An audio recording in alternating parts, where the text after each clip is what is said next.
साथियों, अपने इस अपार संपदा से युक्त मानव जीवन को पहचानो, इसका लाभ उठाओ, इसको अपना एक बहुत बड़ी संपदा का सोर्स समझो। पूरे जीवन काल को बहुत सा समय तो जन्म लेने के बाद शिशु अवस्था में व्यतीत हो जाता है। होश संभालने, दुनियादारी को समझने में कई साल बाद में व्यक्ति कुछ चेतना में आता है या महत्व जीवन का समझ पाता है। कुछ समय बुढ़ापे में बीमार पड़कर अस्वस्थता के कारण व्यतीत हो जाता है या वृद्धावस्था में स्मृति दिमाग की कमज़ोर हो जाती है,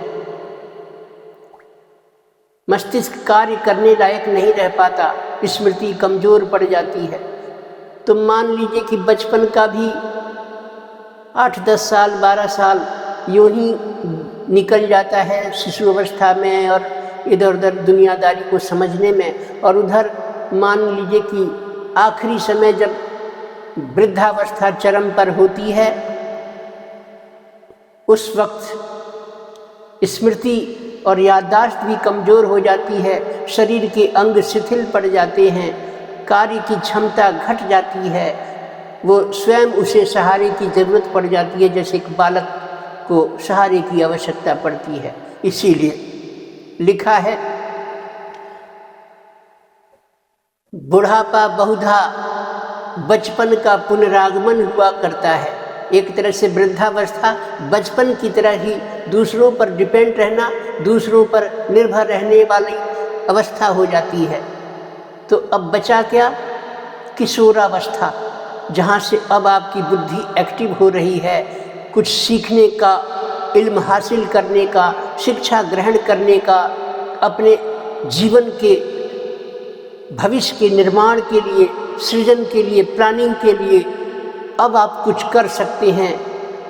नया नया कुमारावस्था, किशोरावस्था होता है वो। और किशोरावस्था में जो आप अपने जीवन में कठिन परिश्रम करके, मेहनत करके, जिज्ञासा ज्ञान का लेकर और इधर उधर ज्ञान प्राप्ति के लिए जब आप चलते हैं, तो अपार ज्ञान स्कूल कॉलेजों से, समाज से, साधु संतों से, ज्ञानियों से, माता पिता से, बुजुर्गों से, दोस्तों से, अच्छी सोसाइटी, अच्छी संगत से सीखने को बहुत सा कुछ ज्ञान मिल जाता है।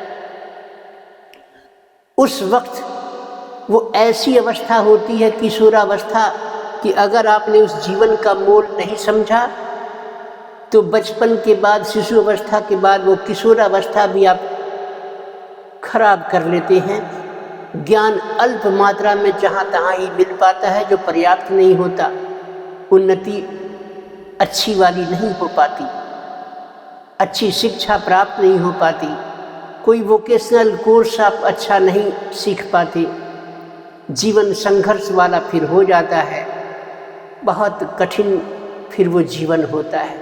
क्योंकि फिर वो गरीबी या हैंड टू माउथ, बस उतना ही इनकम हो पाता है जिससे आप बस कमाएं और खा लें बस।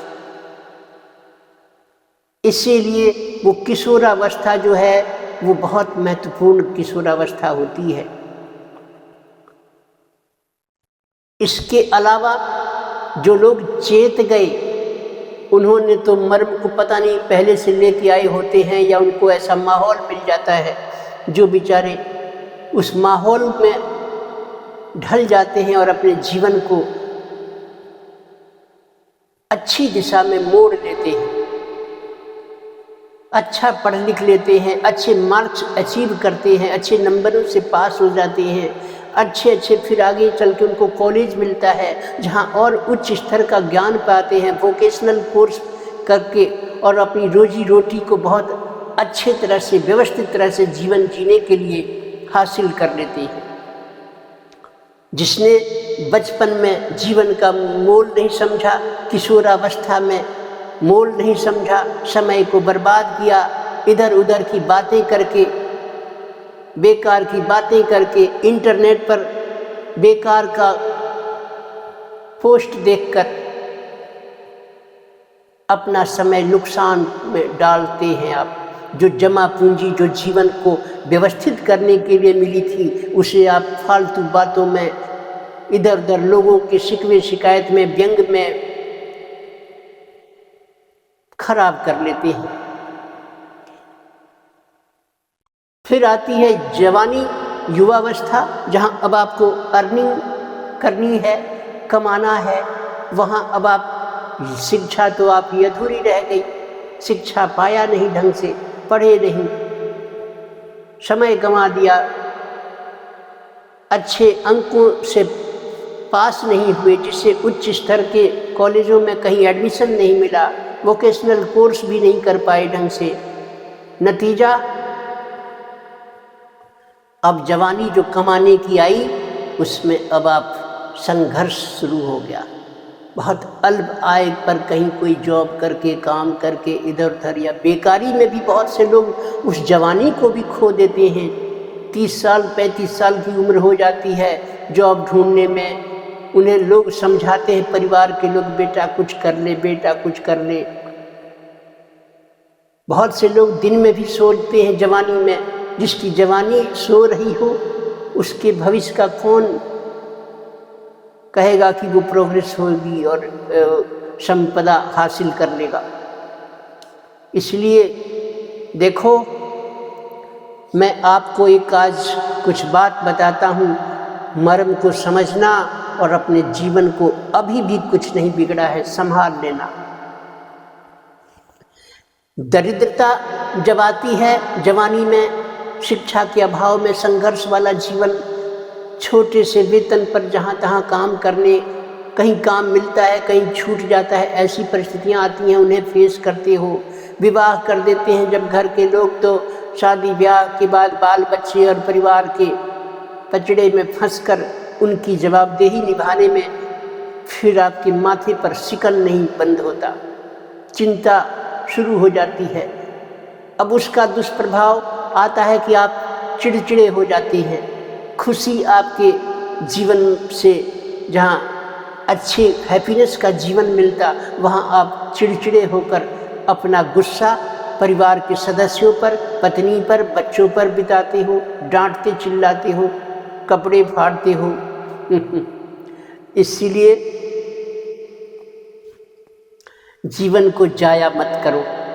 ईश्वर भी नाराज हो जाएंगे कि मैंने तुम्हें अवसर दिया था, एक लाइफ दी थी, एक जीवन दिया था और तुमने गंवा दिया, पूंजी डुबा दी। संसाधन है ना, बहुत बड़ा संसाधन है समय, जीवन काल पूरा। 10 साल निकाल दीजिए बचपन के और 10 साल बुढ़ापे के भी निकाल दीजिए, 20 साल कम कर दीजिए। बचे जो समय में आप जीवन जीते हैं, उसमें 7-8 घंटे आपको आराम भी चाहिए, सोना पड़ता है, वो नींद पूरी होनी चाहिए, नहीं तो बीमार पड़ जाएंगे। नहाना, स्नान, पूजा पाठ करके तमाम छोटे मोटे कुछ जिम्मेदारियों को देखना, इसमें मान लीजिए सोना और ये सब मिला करके 10 से 12 घंटे आप के वो खर्च हो जाते हैं। अब काम के लिए बचता है शेष जो समय, उसमें चाहे अपने जीवन को बिगाड़ लो या अपने जीवन को बना लो।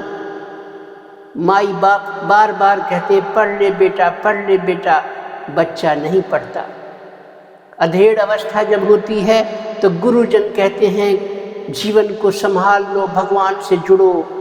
इसी आपाधापी के जीवन में, इसी में कमाते खाते प्रभु को भी याद कर लो, लेकिन तब वो प्रभु को याद नहीं करता। इंसान कमा तो लेता है, चलो मान लिया कुछ लोग कमा भी लेते हैं, लेकिन फिर जो उनको अब बाकी समय बचता है तो वहाँ कुछ ईश्वर की बातें न करके, ईश्वर का भजन न करके, नाम जप न करके, भक्ति से न जुड़कर और फालतू की बातें, इधर उधर की बुराई, लोगों के शिकवे शिकायत लोगों की आलोचनाएं, पीठ पीछे की बातें करना, लड़ाना भिड़ाना, राजनीति करना, ईर्ष्या, क्रोध, नाना प्रकार के गंदे आवरण चढ़ जाते हैं स्वभाव के ऊपर। या फिर बहुत से लोग हैं कि मोबाइल में ज्ञान की चीज़ें न देखकर फालतू की चीज़ें देखते हैं, तो उनका वो सब समय नष्ट होता है। समय रुकता नहीं, समय तो लगातार चल रहा है। समय का पहिया कभी नहीं रुकता। आप चाहे काम करो या समय को गंवाओ, समय का चक्र पहिया वो नहीं रुकता।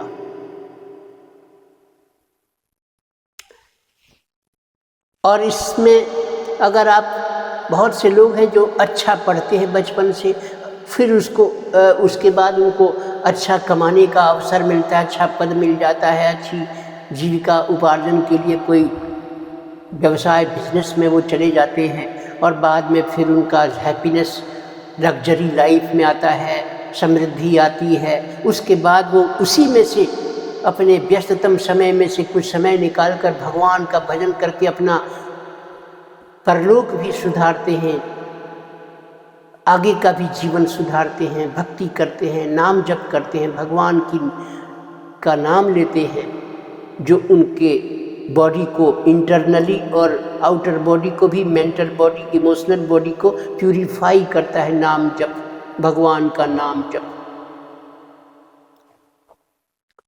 और जो ऐसा नहीं करते, जीवन को खराब करते हैं, उनके जीवन में क्या हाथ आता है? कलेश, झगड़ा, चिल्लाना, मारपीट, पैसे का अभाव, आर्थिक तंगी, क्योंकि पढ़े नहीं या उन्होंने अपने जीवन का मूल्य बचपन में, किशोरावस्था में समझा नहीं।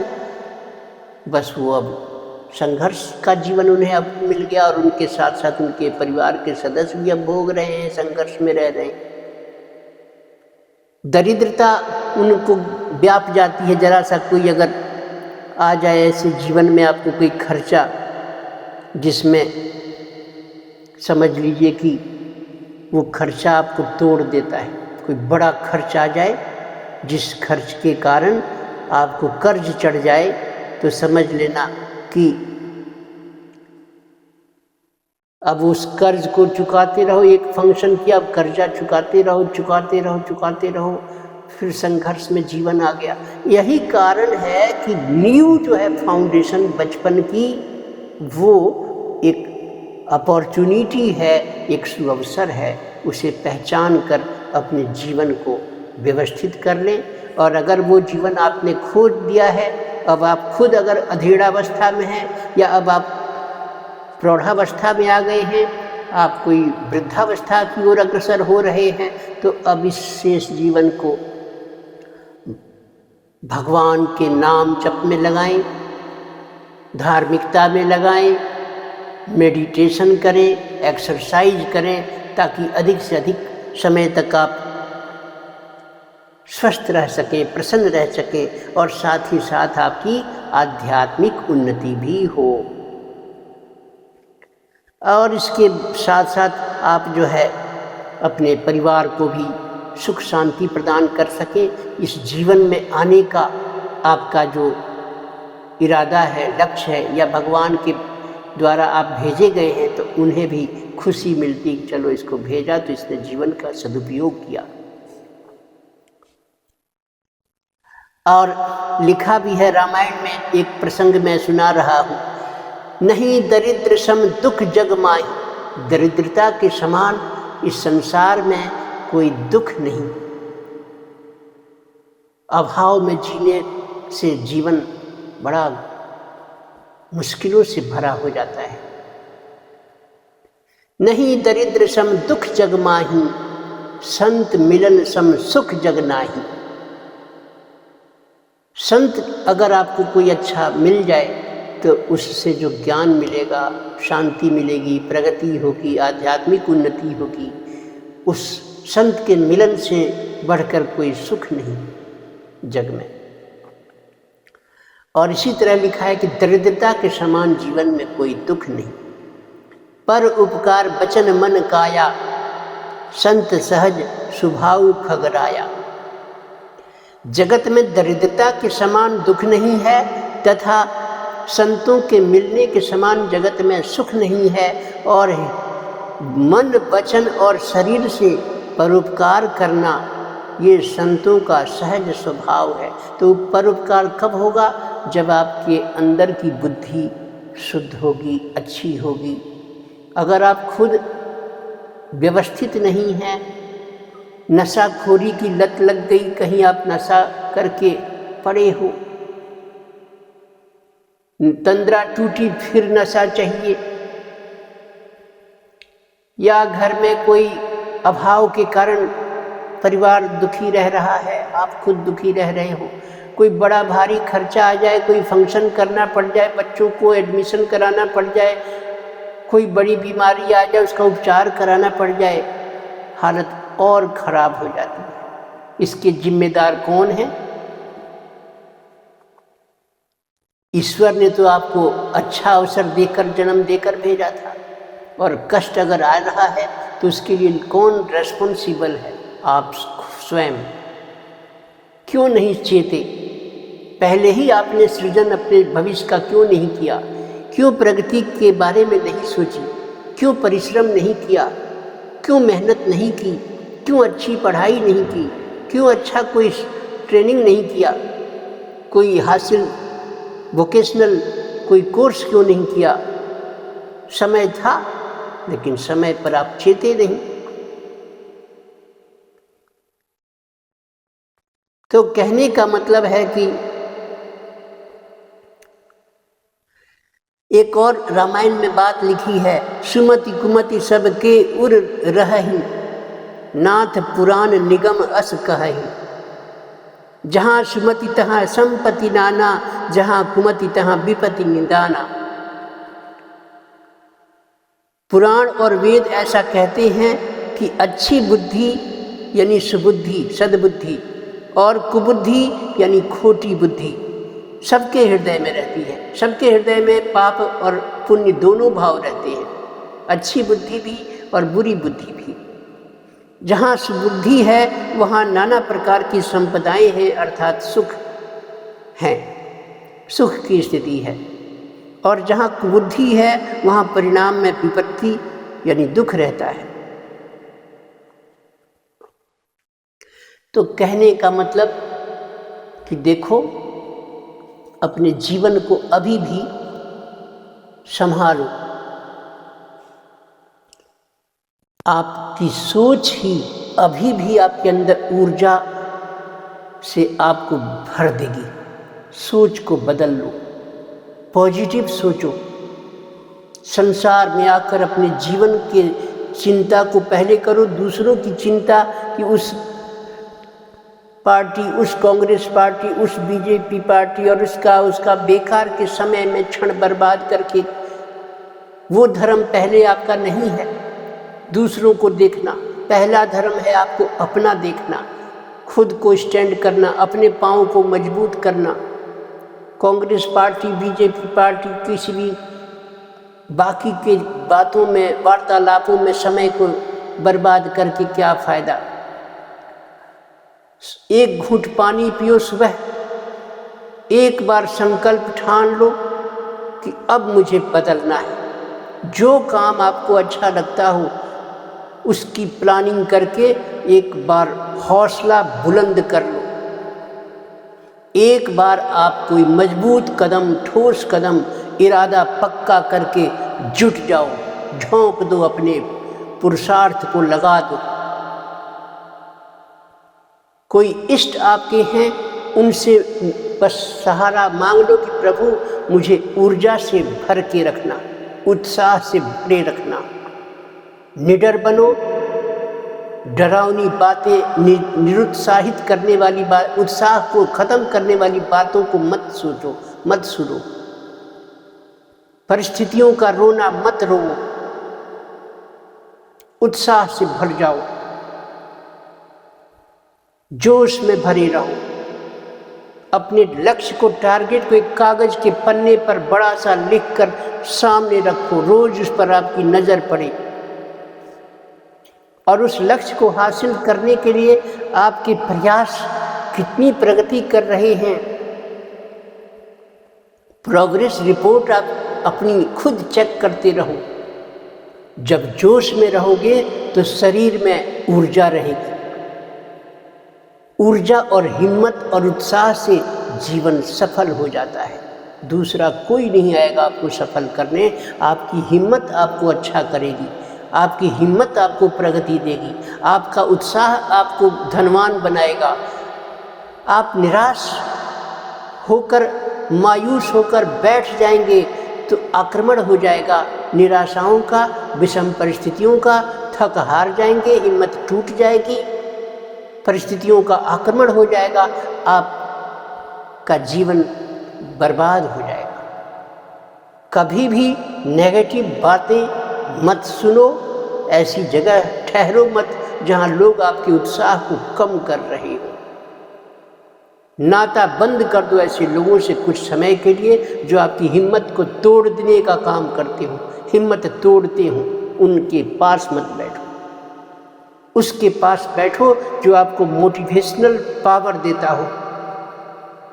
राम जी के और वानर सेना और हनुमान जी के साहस को देखा है। सुंदरकांड पढ़ा करो रोज। सुंदरकांड पढ़ोगे तो पता चलेगा कि किस तरह का बल और जोश और उत्साह और ऊर्जा लेकर वानर सेना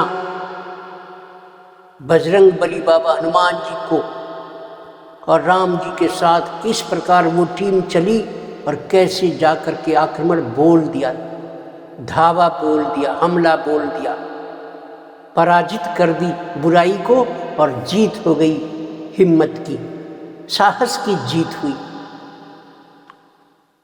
नेक इरादे की जीत हुई, सत्य की जीत हुई, अहंकार का नाश हुआ। रामायण में बहुत ज्ञान मिलता है। चाहे आप कोई भी रामायण का कांड पढ़ना, हर चौपाई दोहे में 2-4 के बाद आपको झंझोल देने वाली विद्या मिलेगी, ज्ञान मिलेगा, उपदेश मिलेगा। चौपाइयों में उनके अर्थ में छुपा है। 5 ही चौपाई पढ़ के उनका अर्थ पढ़ा करो तो आपको ज्ञान मिलेगा। और उस ज्ञान को लेकर लिया और फिर कल भूल गए, ऐसा मत करना। उस ज्ञान को लो तो उसके अंदर उतार लो अपने मन मस्तिष्क में, हैबिट्स में, लाइफ में। कर्मयोगी बनो, साहसी बनो। हिम्मत से जिंदगी चलती है और कायरता से जिंदगी कभी नहीं चलती। कायरता हरा देती है और हिम्मत जिता देती है। कायरता, लापरवाहियां परीक्षाओं में फेल करा देती हैं, चाहे वो कैसी भी परीक्षा हो, स्कूल कॉलेज की हो या जिंदगी की परीक्षा हो। विषम परिस्थितियों में डट कर मुकाबला करो, जैसे हनुमान जी ने किया था। हनुमान जी का साहस दिल में रखो, हनुमान जी को अपने मन मस्तिष्क हृदय में रखो। जगदम्बा भवानी दुर्गा माता पावर की देवी हैं, हनुमान जी महाराज पावर के देवता हैं। ऐसे देवताओं से संबंध नहीं जोड़ते आप, और आप संबंध जोड़ते हैं फालतू समय बर्बाद करके बैठे हैं कहीं चाय के दुकान पर, फालतू इधर उधर की कांग्रेस राजनीति की बातें कर रहे हैं। उसके घर ये हो रहा है, उसके घर ये हो रहा है, उसका ये हो गया, आज उसका वो हो गया। क्या मतलब? पाप भी तो हो रहा है। आप ऐसे सोचकर दूसरों की कमेंट करके, दूसरों पर व्यंग करके, दूसरों की मानहानि करके, दूसरों के विरुद्ध षड्यंत्र रच के ईश्वर की नजरों से भी तो गिरे जा रहे हो। कब संभलोगे? उस समय को ठीक करो, आपके हाथ में है। You are the driver of your life. अपने जीवन के आप ही ड्राइवर हैं, संचालक हैं। मैं आपको कहता हूं कि देखो, मदद चाहिए तो दुर्गा भवानी जगदम्बा माता के संगत में रहो, उनको अपने सानिध्य में महसूस करो, अपने इर्द गिर्द महसूस करो, अपने हृदय में महसूस करो। हनुमान जी महाराज को महसूस करो कि वो भीतर बैठे हैं। हनुमान चालीसा का ही पाठ करो, देखो उसके प्रत्येक चौपाइयों में किस प्रकार जोश भरा है। और जिस परिवार में रहते हो उस परिवार को अच्छे से, सर्वसम्मति से, प्रेम से मेंटेन रखो।